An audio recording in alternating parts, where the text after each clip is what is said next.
बड़ा गंभीर समस्या बाटे। एकरा समाधान एक ही गो बा, आ ऊ बा भालू से फुकवाला। हाँ, एकदम सब ठीक हो जाए।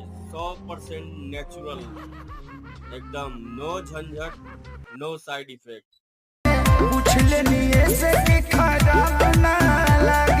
खराब काहे लागी? ठीक कइला, पूछ लेला त। हाँ,